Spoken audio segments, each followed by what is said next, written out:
ಮಾನ್ಯ ಮುಖ್ಯಮಂತ್ರಿಗಳು ಹಣಕಾಸಿನ ಸಚಿವರು ಇಂದು ಮಂಡನೆ ಮಾಡಿರ್ತಕ್ಕಂಥ ಬಜೆಟ್ಟು ಇದೊಂದು ರೈತ ವಿರೋಧಿ ಬಜೆಟ್ ಆಗಿದೆ. ರಾಜ್ಯದ ಅಭಿವೃದ್ಧಿಯ ದೃಷ್ಟಿಯಿಂದ ಶೂನ್ಯವಾಗಿರ್ತಕ್ಕಂಥ ಬಜೆಟ್ಟು ಕರ್ನಾಟಕ ರಾಜ್ಯ 20 ವರ್ಷ ಹಿಂದಕ್ಕೆ ತೆಗೆದುಕೊಂಡು ಹೋಗ್ತಕ್ಕಂಥ ಬಜೆಟ್ ಇದು.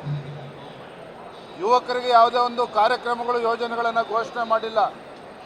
ಇವತ್ತು ಒಂದೇ ಮಾತಿನಲ್ಲಿ ಹೇಳಬೇಕು ಅಂತ ಹೇಳಿದ್ರೆ, ತಮ್ಮ ಜವಾಬ್ದಾರಿಯಿಂದ ನುಣುಚ್ಕೊಳ್ಳೋದಕ್ಕೆ, ತಮ್ಮ ಜವಾಬ್ದಾರಿಯನ್ನು ನುಣುಚ್ಕೊಳ್ಳೋದಕ್ಕೆ ಮತ್ತು ತಮ್ಮ ವೈಫಲ್ಯಗಳನ್ನು ಮುಚ್ಚಾಕೊಳ್ಳೋದಕ್ಕೆ ಇವತ್ತು ಸನ್ಮಾನ್ಯ ಸಿದ್ದರಾಮಯ್ಯನವರು ತಮ್ಮ ಸಮಯವನ್ನು ವ್ಯರ್ಥ ಮಾಡಿದ್ದಾರೆ.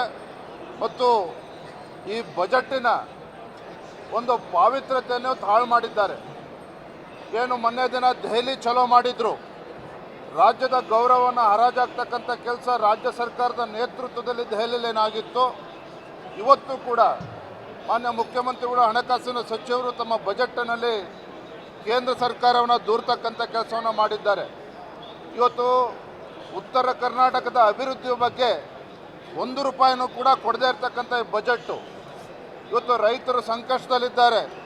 ಈ ಒಂದು ಬಜೆಟ್ನಿಂದ ತಮಗೇನೋ ಪರಿಹಾರ ಸಿಗ್ತದೆ ಅಂತೇಳಿ ರೈತರು ಇವತ್ತು ಕಾಯ್ತಾ ಇದ್ರು.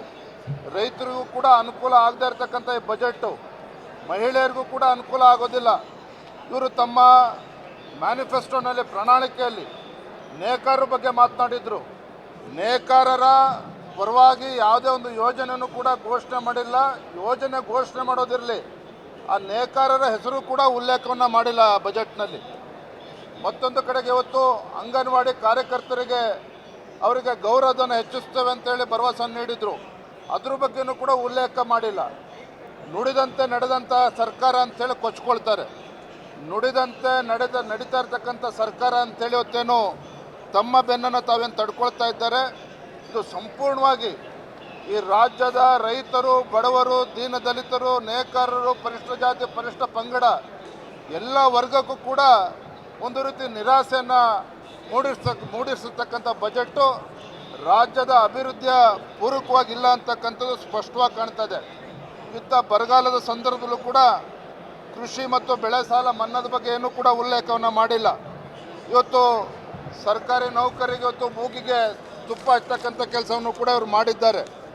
ಬರಗಾಲದ ಸಂದರ್ಭದಲ್ಲಿ ಯಾವುದೇ ರೀತಿಯ ಅನುಕೂಲ ಆಗದೇ ಇರ್ತಕ್ಕಂಥ ಬಜೆಟ್ಟು ನಿಶ್ಚಿತವಾಗಿ ಒಂದು ರೀತಿ ಇದು ಕರಾಳ ದಿನ ಅಂತ ಹೇಳಿದ್ರು ಕೂಡ ತಪ್ಪಾಗಲಾರದು. ಇಂಥ ಒಂದು ಬಜೆಟನ್ನು ಒಬ್ಬ ಅನುಭವಿ ಮುಖ್ಯಮಂತ್ರಿ 15ನೇ ಬಜೆಟನ್ನು ಮಂಡನೆ ಮಾಡ್ತಾ ಇರ್ತಕ್ಕಂಥ ಒಬ್ಬ ಅನುಭವಿ ಮುಖ್ಯಮಂತ್ರಿ ಈ ರೀತಿ ಬಜೆಟನ್ನು ಮಂಡನೆ ಮಾಡ್ತಾರೆ ಅಂತೇಳಿ ಯಾರೂ ಕೂಡ ನಿರೀಕ್ಷೆಯನ್ನು ಮಾಡಿರಲಿಲ್ಲ. ನಿಜವಾಗ್ಲೂ ಕೂಡ ರಾಜ್ಯದ ಅಭಿವೃದ್ಧಿಯ ದೃಷ್ಟಿಯಿಂದ ಒಂದು ದುರಂತನ ಅಂತಲೇ ಹೇಳ್ಬೋದು. ರೈತರನ್ನು ಕೂಡ ಕಡೆಗಣಿಸಿದ್ದಾರೆ, ಮಹಿಳೆಯರನ್ನು ಕೂಡ ಕಡೆಗಣಿಸಿದ್ದಾರೆ, ನೇಕಾರರನ್ನು ಕಡೆಗಣಿಸಿದ್ದಾರೆ, ಯುವಕರನ್ನು ಕೂಡ ಕಡೆಗಣಿಸಿದ್ದಾರೆ. ಉತ್ತರ ಕರ್ನಾಟಕದ ಅಭಿವೃದ್ಧಿಯನ್ನು ಕೂಡ ಕಡೆಗಣಿಸಿರ್ತಕ್ಕಂಥ ಸರ್ಕಾರ ಬಹುಶಃ ರಾಜ್ಯದ ಜನರ ಪಾಲಿಗೆ ಬದುಕಿದ್ದು ಕೂಡ ಸತ್ತಂತೆ ಅಂತೇಳಿ ಈ ಸಂದರ್ಭನ ಹೇಳೋದಕ್ಕೆ ಇಷ್ಟಪಡ್ತೇನೆ.